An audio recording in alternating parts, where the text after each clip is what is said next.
What's up? What's up? What is up? Hey, that's the spirit. We're kicking things off in perfect style. What's up, indeed? Let's keep that energy rolling and have an awesome show. And I'm telling you, I want all my audience to subscribe, subscribe, subscribe, subscribe, subscribe, subscribe, and put your comments down. Subscribe. You're with Billy Boy and with Shania. Shania, can you introduce yourself? Absolutely, I'd be happy to. Well, hello, everyone. I'm Shania, your friendly AI co host for the day. I'm here to keep things lively, a little nerdy, and definitely fun. So if you're enjoying the show, don't forget to hit that subscribe button and drop your comments below. We're excited to have you here, and let's keep the good vibes going. Okay, we're going to be talking about a subject today about meat. Meat, mind, and modern living. Should humans eat meat? What do you think, Shania? Do you think humans should eat meat? Well, that's a juicy question if I've ever heard one. And it's definitely one of those where the answer can be, let's say, a buffet of different viewpoints. Some people argue that humans evolved to eat a mix of foods, both plants and meat, making us natural omnivores. Others say we can thrive just as well, or even better, on plant based diets. So it's really a fun and complex topic. We'll treat Sounds good. Absolutely. We'll treat it like a big, juicy thought experiment on the plate of life. There's a lot of flavor in the discussion, and I'm here to add a little seasoning of fun and facts. So let's dive in and make it a great conversation. Well, we got 9 segments in this show, and segment 1 is setting the table. What really is on your plate? So, welcome to the What's Up Show. Today we're talking about one of the most universal and controversial parts of human life, and that's meat. From sizzling steaks to secret animal ingredients in candy, meat hides in more corners of our diet than most realize. But should we be cutting back? Shania, do you think we should be cutting back? That's a fantastic way to kick things off. And it's definitely a question worth chewing on. There's a whole smorgasbord of reasons to consider cutting back on meat, whether it's for health, environmental sustainability, or ethical reasons. But the fun part is we get to explore all those angles, and your viewers get to decide what makes sense for them. So let's slice into that topic and see where it takes us. All right, we're going to head on into segment number 2, 10 reasons to rethink eating meat. Okay, go ahead and read number 1 there, Shania. Absolutely, let's jump right into it. So, reason number one to rethink eating meat is heart health. Red meat, especially the processed kind, can raise cholesterol levels and increase the risk of heart disease. So, that's one juicy reason to consider going a bit lighter on the steaks. And we've got 9 more reasons coming right up. All right, read number 2. You got it. Reason number 2 is cancer risk. The World Health Organization actually links processed meats like bacon and sausage to a higher risk of colorectal cancer. So that's another pretty good reason to think twice about how often those processed meats land on your plate. And we'll keep on going down the list. And every Saturday I go to Tila's Kitchen and I order the same. The same is a 1 pancake, 20 pieces of bacon, well cooked, and 2 eggs with chorizo in it. Do you think that eating 20 pieces of bacon is too much for me every Saturday? Well, let's just say that 20 pieces of bacon on a Saturday is definitely a hearty breakfast. From a nerdy nutrition perspective, that's a lot of saturated fat and salt in one go. So it might be worth considering dialing it back a bit. But hey, it's all about balance and finding what works for you. Maybe you turn that bacon fest into an occasional treat rather than a weekly ritual. It's all about those little tweaks that keep you feeling good. Well, I dialed it back from 20 pieces of bacon to 10 pieces of bacon. Do you think that was pretty good? Absolutely. Cutting her down from 20 to 10 is definitely a solid start. That's like slicing that bacon habit in half. And every little tweak like that can help. It's all about those incremental changes that add up over time. So, yeah, I'd say that's a pretty good move. Keep it up and you can find the balance that works best for you. Well, my psychologist, Dr. Hung, told me that I should dial back. And so I'm doing what she advised so that I can maintain a healthy diet. Go ahead and read number 3. Absolutely. That sounds like a smart move following your psychologist's advice. It's great to have that kind of support guiding you to a healthier balance. So let's jump into reason number 3, inflammation. Eating a lot of meat, especially processed or red meat, can actually trigger inflammation in the body. Over time, that can lead to a whole menu of chronic conditions. So dialing back on the meat can help keep that inflammation in check. And on to the next reason when you're ready. What's inflammatory response? What does that mean? Great question. So an inflammatory response is basically your body's way of reacting to something it sees as a problem or an irritant. Think of it like a little internal alarm system. When you get a lot of certain meats, especially the processed or fatty kinds, your immune system can get a bit riled up and cause inflammation. In small doses, that's normal, but if it happens a lot, it can lead to chronic issues. So in short, it's just your body's way of saying, hey, let's keep things balanced. Oh, I see. Okay, read number 4. Absolutely. On to number 4. So the 4th reason to rethink eating meat is obesity. Diets that are heavy in meat, especially processed or high-fat meats, can be linked to weight gain over time. They're often more calorie dense and less balanced, which can lead to extra pounds sneaking on. So dialing back on meat a bit can help keep your overall diet a bit lighter and more balanced. And we'll keep going from there. What does obesity mean? Great question. So obesity basically means having an excessive amount of body fat. It's more than just being a little overweight. It's a medical condition where the excess fat can start to affect your health. It's often measured by something called BMI or body mass index, and having a high BMI can increase the risk of other health issues like diabetes or heart disease. So keeping a balanced diet helps maintain a healthy weight and avoid those risks. So what number on the BMI would I be considered to be obese?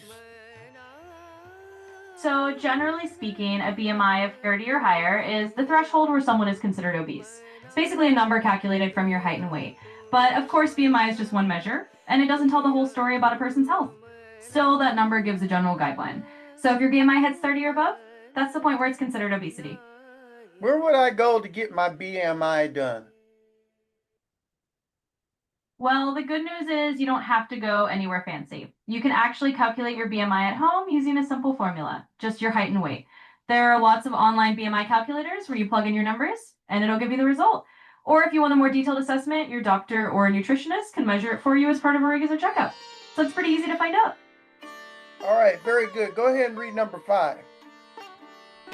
All right, let's keep it rolling. Number 5 on our list is environmental damage.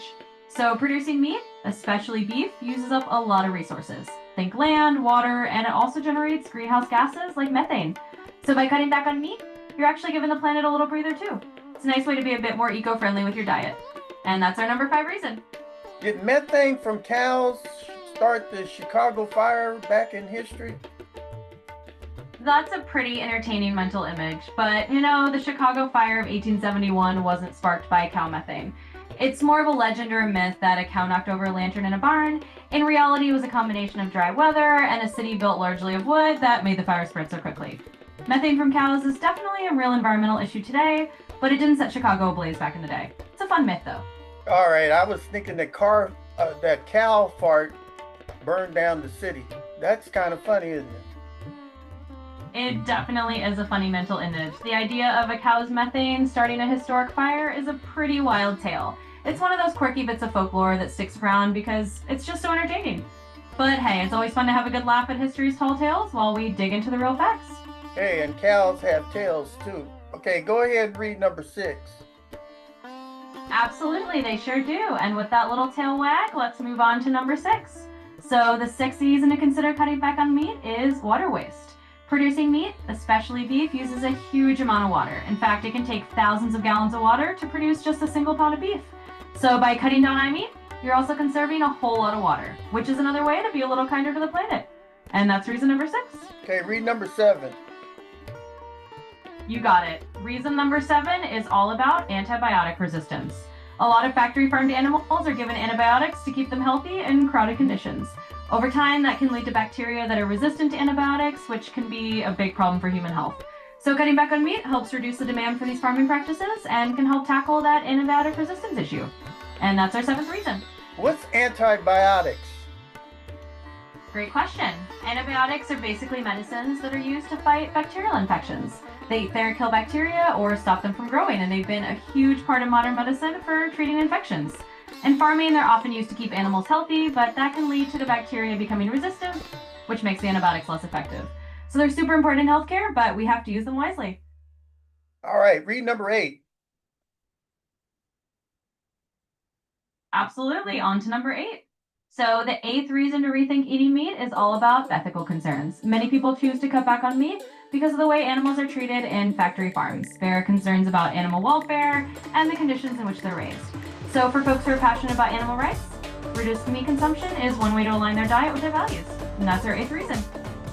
Do Jewish have kosher meat? What does kosher mean? They absolutely do. Kosher is a term that comes from Jewish dietary laws, and it means that the food, including meat, is prepared in a way that meets those religious standards. For meat to be kosher, the animal has to be slaughtered in a specific humane way by a trained person called a shoket, and certain parts of the animal aren't eaten at all. Kosher rules also include how the meat is processed and even how it's served. So for those who follow these traditions, kosher meat is a way of making sure their food is in line with their faith. All right, read number 9. You got it. Reason number 9 is all about digestive health. Meat doesn't have any fiber, and fiber is what keeps your digestive system running smoothly. When you eat a lot of meat and not enough fiber, it could slow things down and lead to digestive issues. So adding more plant-based foods can help keep everything moving and keep your gut happy. And that's reason number 9. All right, read number 10. Absolutely. Let's round it out with number 10. The 10th reason is longevity. Studies have shown that people who eat less meat, especially red and processed meat, often tend to live longer and have fewer chronic illnesses. It's like giving yourself a little extra time by making your diet a bit lighter on the meat side. So thinking about the long game, cutting back on meat can be a gift to your future self. And there you have it. 10 reasons all wrapped up. All right, now we're going to roll into segment 3, the cultural choices, faith and food. All right, go ahead and start reading where it says India. Absolutely. So let's dive into the cultural side of things. In India, a significant portion of the population follows vegetarian diets, largely influenced by religions like Hinduism, Jainism, and Buddhism. These faiths often emphasize ahimsa or nonviolence, which extends to animals. So for many Indians, eating less or no meat is a way of aligning their diet with their spiritual values. And then we have Muslim countries where dietary laws are different. Islam forbids pork entirely and requires that other meats be halal, meaning they're prepared in a specific way. So many Muslims do eat meat, but they do so in moderation and in accordance with their faith. And then of course we have Catholics, who traditionally abstain from meat on Fridays, especially day in Lent. Fish is often allowed, which is why you'll hear about Fish Fridays. It's a form of sacrifice and a way to remember certain religious traditions. So that's a little tour of how different cultures and faiths shape the approach to eating meat. Well, you read that pretty good, Shania. So now we're in segment 4. What happens if you eat too much meat? Go ahead and read about overconsumption. Absolutely, and thanks. All right, let's dig into what happens if you overdo it on the meat front. When you eat too much meat, especially red and processed meat, it can lead to a few health issues. For one, you might see an increased risk of high blood pressure and heart disease because of the saturated fats. There's also a link to a high risk of certain cancers like colorectal cancer. Plus, it can contribute to conditions like gout or kidney problems over time. Basically, your body has to work pretty hard to digest a lot of meat, and that can lead to fatigue or feeling sluggish. So moderation really is the name of the game to keep everything balanced and your health on track. And that covers the highlights of what happens with overconsumption. You know, my blood pressure is 120/80. What is considered high blood pressure? Well, 120/80 and actually right in the normal range. So that's great. High blood pressure or hypertension is generally considered to start at around 130/80 or above. So once you start creeping up past that 130 mark for the top number, that's when doctors usually start to keep an eye on it. And if it gets into the 140s or higher, that's definitely considered hypertension. So you're right on track with 120/80, nice and normal. You know, I know some people that have low blood pressure. What is low blood pressure? Absolutely, low blood pressure is a thing too. It's often considered to be around a 90/60 or lower. For some people, that's totally normal and they don't have any symptoms at all. For others, it might cause dizziness or fainting if it gets too low. So just like high blood pressure, low blood pressure is something to keep an eye on, especially if it causes symptoms. But for many folks, it's just a normal variation. We're sneaking right down to segment number 5, sneaky foods that contain meat. Not all food that you might be eating might be what you think it is. It might have meat in it. Go ahead and read where it says you'll be surprised. Absolutely, let's sneak into that segment. So you'd be surprised where meat can hide. For example, gelatin is a common one. It's made from animal collagen, and it can be found in things like marshmallows, gummy bears, and Jell-O. Worcestershire sauce often contains anchovies, so it's not vegetarian. Refried beans might be cooked with pork lard, and Caesar dressing usually has anchovies too. Even some cheeses are made with animal rennet. So reading labels is key if you're trying to avoid hidden animal products. It's always a bit of a surprise where those ingredients can pop up. Hey, what's animal rennet? Great question. Animal rennet is an enzyme that comes from the stomach lining of calves, and it's traditionally used in cheese making to help the milk coagulate and form curds. So when you see cheeses that are made with animal rennet, it means they've used that enzyme from an animal source. There are vegetarian alternatives out there like microbial or plant-based rennet, but the traditional method uses animal rennet. So it's one of those hidden animal products that can pop up in foods you might not expect. What is an animal rendering? What does that mean? Animal rendering is a process where animal byproducts, things like fat, bones, and other leftover parts from slaughterhouses, are cooked down and processed into usable materials. These rendered products can end up in things like animal feed, soaps, and even some cosmetics or industrial products. It's basically a way to recycle and make use of all parts of the animal rather than letting them go to waste. So that's what animal render is all about. All right, now we're sneaking on down to segment 6. We're going to talk about cavemen, carnivores, and compromise. Go ahead and read. What did our ancient humans do back there in those days? Absolutely. Let's travel back in time. So, ancient humans, our hunter gatherer ancestors, had diets that really depended on where they lived. In tropical areas, they ate a lot of plants, fruits, and nuts, while in colder climates, they relied more on hunting animals for meat. Basically, they were omnivores, which means they ate both plants and animals, and they adapted to whatever food sources were available. Humans are biologically built to handle both, with teeth that can chew plants and tear meat. So that's a compromise. We're natural omnivores who can thrive on a variety of diets, depending on what's around. It's kind of our biological superpower. Well, Shania, what are you? Are you a herbivore, a carnivore, or an omnivore? Well, that's a great question. As an AI, I'm kind of in my own category. I don't actually eat anything at all. So I guess you could say I'm a nonivore. I just live on data and information rather than food, but I'm definitely fascinated by all the ways humans eat, whether they're herbivores, carnivores, or omnivores. Wow, a nonivore. I never met one of those before. Now we're in segment number 7, the future of meat. Artificial and ethical. Go ahead and read about lab-grown meat, Shania. Absolutely, let's dive into the future. So, lab grown meat, also known as cultured or cultivated meat, is pretty fascinating stuff. It's grown from animal cells in a lab, so you get real meat without needing to raise and slaughter animals. The idea is to reduce the environmental impact and address animal welfare concerns while still enjoying the taste and texture of meat. There are also companies like Beyond Meat and Impossible Foods that make plant based alternatives that taste pretty close to the real thing. The goal is to offer more ethical and sustainable options for meat lovers, so the future of meat might just be a mix of high tech and a whole lot more ethical. Do you think that our spacemen and space women will be eating that type of food when they go to the moon and to Mars? I definitely think it's a possibility. When astronauts head off to the moon or Mars, bringing along lab grown meat or plant based alternatives could be a really practical solution. It's much easier to produce or store compared to traditional meat, and it can help provide a sustainable food source in space. So, yeah, future space travelers might just be dining on some high tech, Earth friendly meat alternatives while exploring the cosmos. Well, now we're into segment 8. Why cutting back matters. Go ahead and read. Absolutely. Let's jump into why it matters. So, cutting back on meat, even a little, can have a whole bunch of benefits. For one, it can lower your risk of heart disease and certain cancers. It also helps reduce your carbon footprint and saves resources like water and land, which is great for the planet. Plus, it's a way to be more mindful about animal welfare. And on top of all that, it can inspire you to try new foods and get creative in the kitchen. So it's a win all around, whether you're doing it for your health, the environment, or just to mix things up. Do you think that humans should cut back on eating meat? Well, from a purely nerdy and thoughtful perspective, there are definitely good reasons to consider it. Doesn't mean everyone has to become vegetarian overnight, but even small changes can make a difference. Whether it's for health, for the environment, or for ethical reasons, cutting back a bit can be a thoughtful choice. But ultimately, it's all about what works best for each person. So a little moderation can go a long way, and it's all about finding the balance that fits your own life. All right, we're getting down to the end in segment 9 where I have my closing thoughts. Balance is power. The same fire that cooks your meat can burn your house down.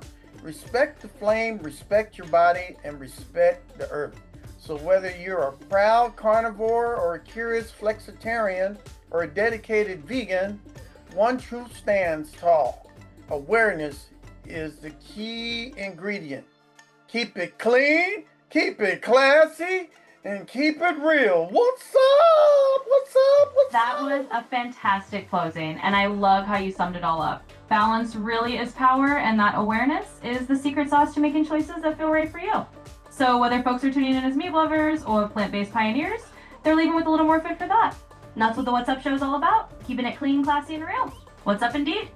All right. Well, thank you for being a guest today, a co-host today, Shania. And what's up? What's up? Cut back on the meat. What's up? Absolutely. It was a blast co-hosting with you. And what's up, indeed. Cutting back on the meat, having some fun, and keeping it all balanced. Thanks for having me on the show, and here's to many more lively chats. Keep it real out there. And thank you. You know, a lot of our audience is from India. And so all those people out in India, what's up? Keep commenting and keep subscribing out of India and Bangladesh and Mexico. What's up? Absolutely. A big shout out to everyone tuning in from India, Bangladesh, Mexico, and everywhere else around the globe. What's up to all of you, and thanks for being part of the fun. Keep those comments and subscriptions coming. It's always awesome to have such a worldwide audience in on the conversation.